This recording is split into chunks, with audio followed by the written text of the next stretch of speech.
गाज़ियाबाद के एक गांव में एक पुरानी मगर मशहूर चिकन रोल की दुकान थी, जहां लोग दूर दराज से आते और अपने मनपसंद चिकन रोल खाते। गांव में एक आदमी जिसका नाम शर्मा जी है, ये बहुत ही कंजूस इंसान था। इसको चिकन रोल का जायका इतना पसंद था कि वो रोज इस दुकान पर आता, लेकिन जब पैसे देने का वक्त आता तो इनका चेहरा मुरझा जाता। एक दिन दुकान के सामने एक नई चमचमाती गाड़ी खड़ी होती है। इसके टायर में 1000 का नोट फंसा होता है। एक दिन दुकान के सामने एक नई चमचमाती गाड़ी खड़ी होती है। इसके टायर में 1000 का नोट फंसा होता है। शर्मा जी की नज़र इस नोट पर पड़ती और उनकी आंखों में चमक आ जाती है। शर्मा जी सोचते हैं, अगर ये नोट मिल जाए तो बहुत दिन तक चिकन रोल फ्री में खा सकता हूं। वो खामोशी से अपना रोल खाना शुरू कर देता है, मगर उनकी नज़र हमेशा इस नोट पर होती है। दुकान पर और भी लोग बैठे होते हैं जो अपना खाना एंजॉय कर रहे होते हैं। शर्मा जी गाड़ी के चलने का इंतजार करते हैं। इनका दिल जोर जोर से धड़क रहा होता है। जैसे ही गाड़ी स्टार्ट होती है और चल पड़ती है, शर्मा जी तेजी से उठते हैं। मगर ये क्या? दुकान के सब लोग अपना चिकन रोल छोड़कर इस नोट के पीछे भाग पड़ते हैं। शर्मा जी शौक में खड़े देखते रह जाते हैं। इनका दिल टूट जाता है। जब सब लोग नोट के पीछे भाग रहे होते हैं, एक बच्चा नोट पकड़ता है और शर्मा जी के पास लेकर आता है। बच्चे का कहना होता है, अंकल ये लो आपका नोट। शर्मा जी हैरान होकर बच्चे से पूछते हैं, ये तुम मुझे क्यों दे रहे हो? बच्चे ने मुस्कुराकर जवाब दिया, मुझे पता था आपको पैसे देना अच्छा नहीं लगता, इसलिए ये आपके लिए। शर्मा जी की आंखों में आंसू आ जाते हैं। वो सोचते हैं, इतनी छोटी उम्र में इतना बड़ा सबक। शर्मा जी नोट वापस कर देते हैं और कहते हैं, नहीं बेटा, ये तुम रखो। मुझे अब समझ आया कि असली खुशी पैसे से नहीं, इंसानियत से मिलती है। लेकिन तब गाड़ी का मालिक आकर नोट को देखकर सबको बुलाता है। सब लोग हैरान होते हैं और सोचते हैं कि अब क्या होगा। मालिक मुस्कुराता हुआ कहता है, ये नोट मैंने यहां छोड़ा था एक छोटे से खिलौने के लिए, और मैं देख रहा था कि सब लोग इस नोट के पीछे भाग रहे हैं। अब सबको एक बात सिखानी चाहिए, खुशियां बांटने से और बढ़ती हैं, न कि छीनने से। इस बात पर सब लोग शर्मिंदा होते हैं और शर्मा जी भी अपनी कंजूसी को छोड़कर एक नई सोच के साथ जिंदगी जीने का फैसला करते हैं। शर्मा जी के दिल में एक नई उमंग पैदा होती है। जब वो दुकान में वापस आते हैं, उन्हें अपने आप में एक बदलाव महसूस होता है। वो अपने रोल के साथ एक और नोट निकालते हैं और दुकान के सबसे पहले बच्चे को देते हैं। इस बच्चे के चेहरे पर एक अनोखी खुशी फैलती है। शर्मा जी मुस्कुराकर सोचते हैं, असली खुशी तो इंसानियत और दिया में है, पैसे तो बस एक सादा चीज़ हैं। इस दिन के बाद गाज़ियाबाद के लोग उन्हें नए रूप में जानते हैं, दिलवाले शर्मा जी, जो हर किसी के साथ प्रेम और अपनी खुशियां दूसरों के साथ बांटने में खुश रहते हैं।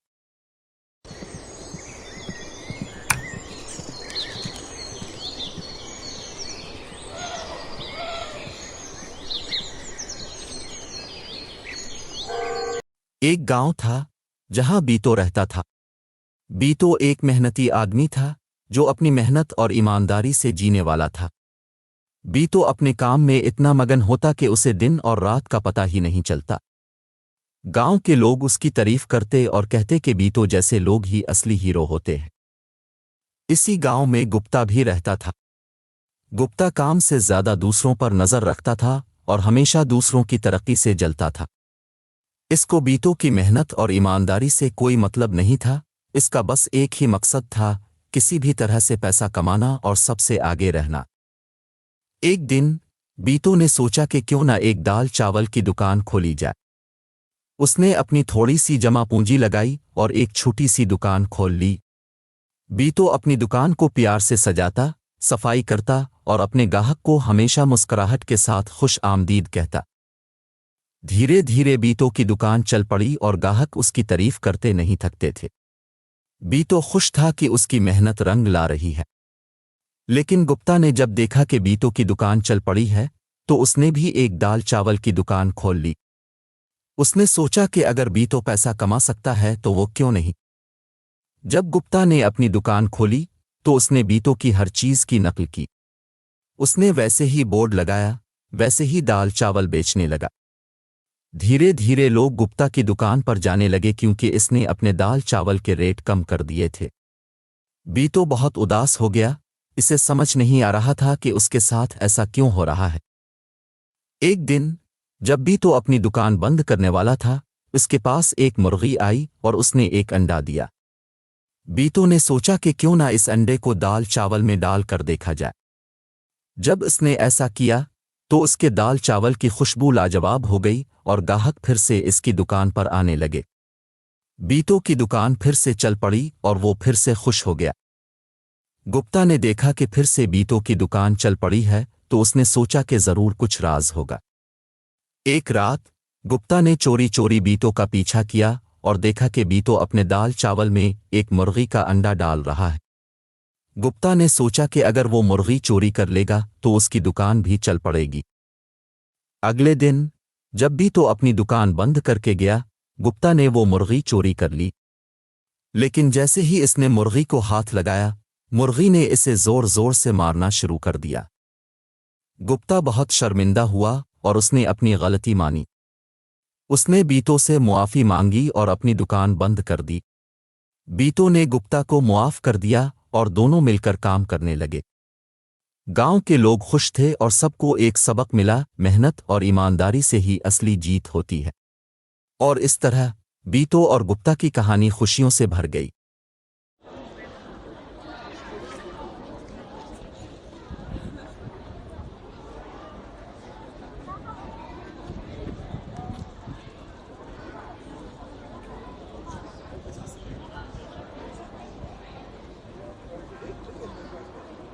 एक छोटे से शहर में जहां एक लड़का राहुल अपनी जिंदगी बैंक में नौकरी करके गुजार रहा था। राहुल को लोग बीटू कहते थे, शायद इसकी खामोशी और अलग अंदाज की वजह से। इसका घर छोटा और सादा सा था, जहां उसकी माँ गीता घर के काम में मसरूफ रहती थी।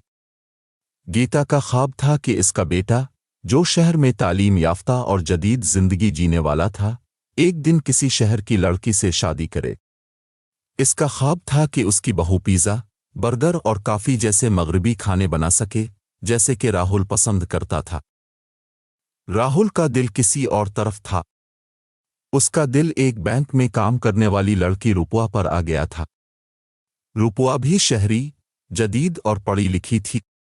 दोनों के दरमियान एक समझबूझ थी, एक ताल्लुक था। जब राहुल के बैंक के मैनेजर्स और दोस्तों ने उनके घर का दौरा किया, गीता ने फख्र से बताया कि रुपुआ बहुत अच्छा पिज़्ज़ा और बर्गर बना लेती है। सबने खुशी से रुपुआ की तारीफ की और सोचा कि राहुल का घर किसी होटल से कम नहीं है। लेकिन जब लोग घर आए, रुपुआ ने उन्हें मक्खन पन पालक, आलू की सब्जी और कड़ी पकौड़ सर्व किया। सब हैरान रह गए। उन्हें लगा था कि पिज़्ज़ा, बर्गर मिलेंगे, लेकिन घर का खाना उन्हें बिल्कुल नया लगा। राहुल भी खामोश बैठा था, लेकिन अंदर से वो गुस्से में था।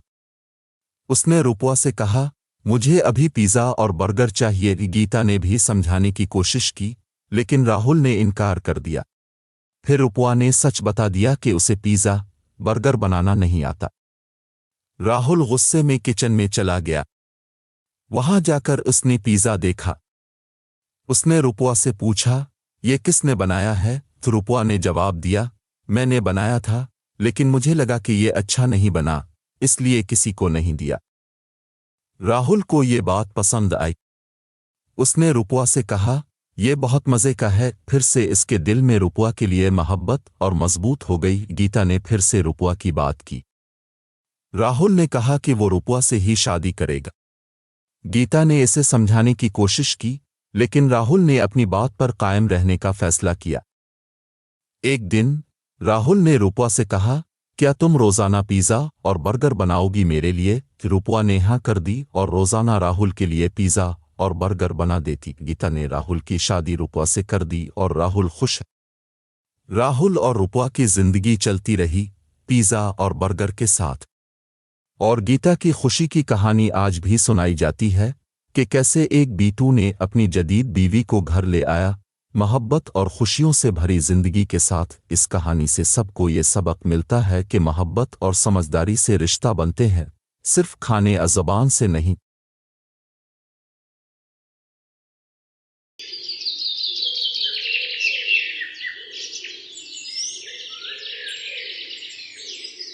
इस दास्तान का दौर एक दौर के गांव की है, जहां खाना पकाने का माहिर एक घरेलू बंदा था।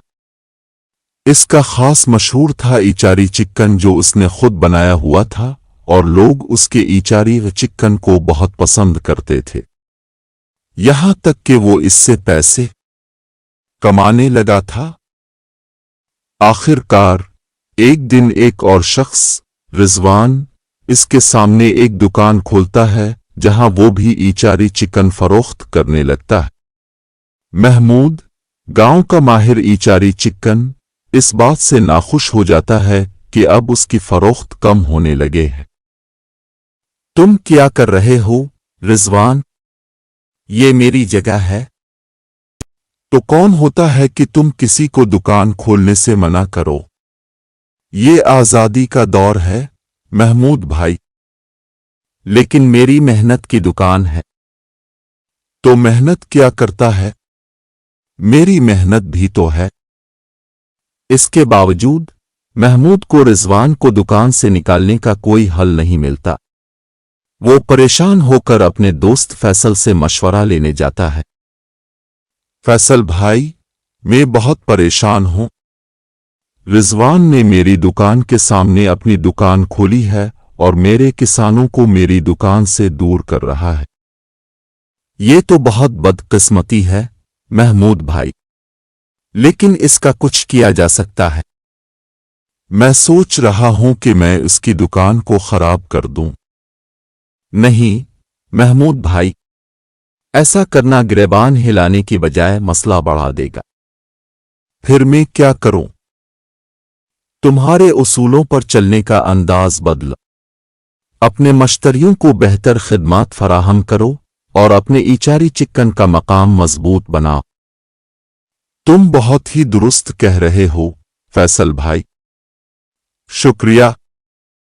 महमूद इस नसीहत पर अमल करता है और अपनी दुकान की खिदमत को बेहतर बनाता है। इसके नतीजे में इसकी फरोख्त में इजाफा होता है और वो रिजवान की दुकान की मुकाबलत में मजबूत हो जाता है। निहायत अखीर रिजवान भी महमूद के साथ मिलकर काम करने का फैसला करता है, जिससे दोनों की दुकानों को बेहतरीन मेयार की खिदमत फराहम होती हैं और गांव की मईशत में बेहतरी आती है। महमूद की दुकान की बेहतरी और फैसल की रहनुमाई से गांव की जिंदगी में नया रंग आने लगता है। लेकिन एक दिन एक अनजाने शख्स नए तरीके से आता है। इसका नाम अजीज है। महमूद साहब, मैंने सुना है कि आपकी ईचारी चिकन बहुत मशहूर है। क्या मैं भी आपके साथ काम कर सकता हूँ? तुम कौन हो और तुम्हारे पास कौन सी महारत है? मेरी महारत देखकर अब भी मेरे साथ काम करने के लिए तैयार हो जाएंगे। ते कहे, लेकिन मैं तुम्हें अपनी महारत दिखाने की इजाजत दूंगा। अजीज खुशी से रोशनी का धंधा ले आता है। एक हफ्ते बाद एक बहुत बड़ी खबर सामने आती है। महमूद भाई, तुम्हारी दुकान पर एक बड़ा हादसा हुआ है। क्या क्या हुआ? तुम्हारी दुकान जल गई है और मालूम हुआ है कि इसका आगाज अजीज ने किया है। महमूद शौक से इसकी तरफ दौड़ता है। इसके दिल में गुस्सा और हसरत का मखलूत एहसास है। अजीज, तुमने मेरी दुकान को क्यों जलाया? महमूद साहिब, मैंने सोचा कि अपनी दुकान के साथ साथ आपकी दुकान को भी खत्म कर दूं ताकि मेरी दुकान हमेशा के लिए मशहूर हो जाए। महमूद के दिल में अफसोस का दरिया बहने लगता है। इसके असल दोस्त का ये रवैया इसे बहुत शौक में डालता है। फैसल, महमूद भाई, अब की तवज्जो अजीज की कार्रवाइयों पर मरकूज करने के बजाय अब हमें अपनी दुकान की तामीर करनी होगी। महमूद, तुम बहुत ही दुरुस्त कह रहे हो, फैसल भाई। मैंने अपने दोस्त को अपना मेहनती और ईमानदार दोस्त समझा था, लेकिन वो इसी दोस्त की तरह नहीं निकला। इस वाक़ये ने महमूद को अजीज की हकीकत से आगाह कर दिया। वो अपने उसूलों पर चलने की बजाय अपने दोस्तों की असलियत को जानने का अहमियत समझता है, और अब वो अपनी दुकान की तामीर के लिए फैसल की मदद से सरगर्म होता है, उम्मीद करते हुए कि इस दफा इंसाफ की राह पर चलेगा।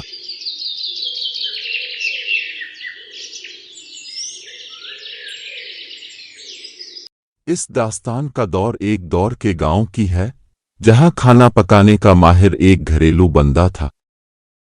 इसका खास मशहूर था ईचारी चिकन, जो उसने खुद बनाया हुआ था, और लोग उसके ईचारी चिकन को बहुत पसंद करते थे, यहां तक कि वो इससे पैसे कमाने लगा था।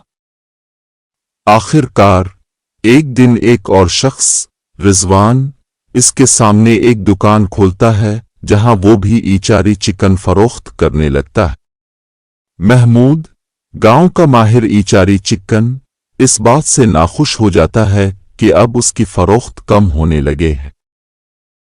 तुम क्या कर रहे हो रिजवान? ये मेरी जगह है। तो कौन होता है कि तुम किसी को दुकान खोलने से मना करो? ये आजादी का दौर है महमूद भाई। लेकिन मेरी मेहनत की दुकान है। तो मेहनत क्या करता है? मेरी मेहनत भी तो है। इसके बावजूद महमूद को रिजवान को दुकान से निकालने का कोई हल नहीं मिलता। वो परेशान होकर अपने दोस्त फैसल से मशवरा लेने जाता है। फैसल भाई, मैं बहुत परेशान हूं।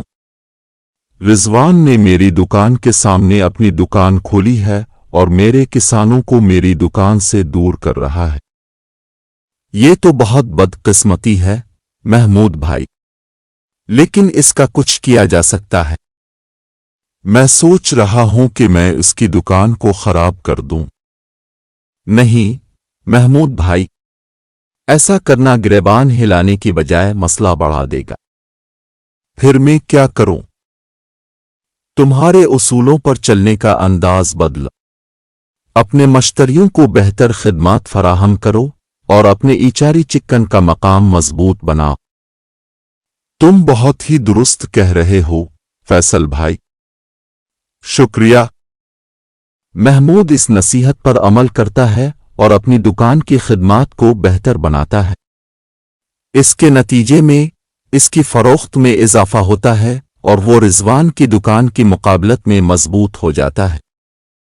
निहायत अखीर रिजवान भी महमूद के साथ मिलकर काम करने का फैसला करता है, जिससे दोनों की दुकानों को बेहतरीन मेयार की खिदमत फराहम होती हैं और गांव की मईशत में बेहतरी आती है। महमूद की दुकान की बेहतरी और फैसल की रहनुमाई से गांव की जिंदगी में नया रंग आने लगता है।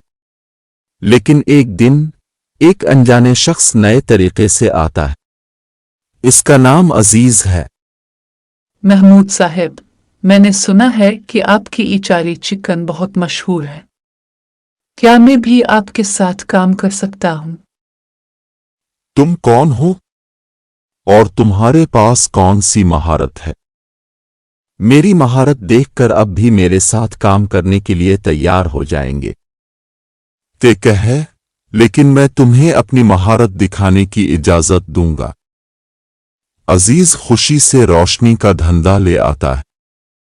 एक हफ्ते बाद एक बहुत बड़ी खबर सामने आती है। महमूद भाई, तुम्हारी दुकान पर एक बड़ा हादसा हुआ है। क्या हुआ? तुम्हारी दुकान जल गई है और मालूम हुआ है कि इसका आगाज अजीज ने किया है। महमूद शौक से इसकी तरफ दौड़ता है। इसके दिल में गुस्सा और हसरत का मखलूत एहसास है। अजीज, तुमने मेरी दुकान को क्यों जलाया? महमूद साहिब, मैंने सोचा कि अपनी दुकान के साथ साथ आपकी दुकान को भी खत्म कर दूं ताकि मेरी दुकान हमेशा के लिए मशहूर हो जाए। महमूद के दिल में अफसोस का दरिया बहने लगता है। इसके असल दोस्त का ये रवैया इसे बहुत शौक में डालता है। फैसल, महमूद भाई, अब की तवज्जो अजीज की कार्रवाइयों पर मरकूज करने के बजाय अब हमें अपनी दुकान की तामीर करनी होगी। महमूद, तुम बहुत ही दुरुस्त कह रहे हो फैसल भाई। मैंने अपने दोस्त को अपना मेहनती और ईमानदार दोस्त समझा था, लेकिन वो इसी दोस्त की तरह नहीं निकला। इस वाक़ये ने महमूद को अजीज की हकीकत से आगाह कर दिया। वो अपने उसूलों पर चलने की बजाय अपने दोस्तों की असलत को जानने का अहम